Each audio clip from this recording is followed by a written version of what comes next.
Shalia, who's with me today, because you're facing something very common, which is Yes. you just want to get your kids to eat healthier snacks. Right. And you don't have to be perfect. You don't want them to have to eat broccoli as a snack. Absolutely. It's not realistic. So this recipe accomplishes two things. One is I don't always like to go to the market, and I use what I have in my house.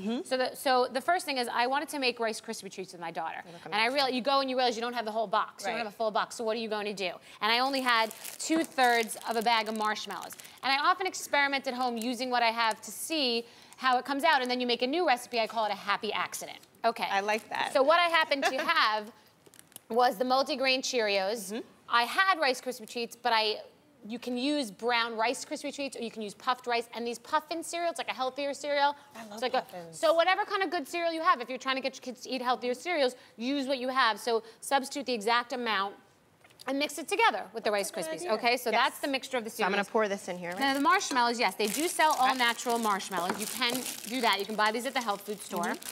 This is just the butter. The butter that the recipe calls for, I cut in half, or you could do 2/3, or you could mix a little olive oil and butter. It depends on what your goals are, okay? I only happen to have, it usually calls for a 10-ounce bag. I only happen to have 7 ounces. There was about this much missing from s'mores this summer. So I said, let me just try it and see how it worked out. And it ended up working out. They stick together. This looks amazing. And it comes out like this, and I think it's fun because you get different textures. I happen to like it better. I like that nutty texture and taste.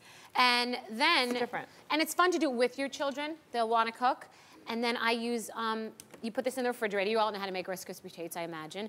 And then I put, you just use cookie cutters and make them in fun little shapes. How cool is that? What do you usually have in the house for snacks? We usually have packaged stuff, which I'm not a fan of. You know, you try to eat as healthy as you possibly can, but then when it comes to snacks, everything's already prepackaged and you're wondering about the preservatives and sugar and all of that. So this is a really cool alternative, and it looks much better than the ones that are already prepackaged. Well, this is one, but I also buy, they have these little bags that have little monsters on them. You can buy little cute baggies that are resealable, and I'll take something from my cabinet and put it in there. It's not that we can't be perfect, but typically if something's in a box and has a lot of ingredients, it's processed, it has a lot of artificial colors. Try to do things yourself. If you don't have time, like I said, just buy the bigger amount of something at Costco or wherever, and then make your own little snack baggie. Just be prepared. They like, when you're out on the road or in the car, they'll eat pretty much what you have. You're right. I do those crispy bananas, the dried bananas, dried fruit. You know, mix it together with chocolate chips. They like it. Thank you. This is a wonderful idea. Thank you, Bethenny, for having me.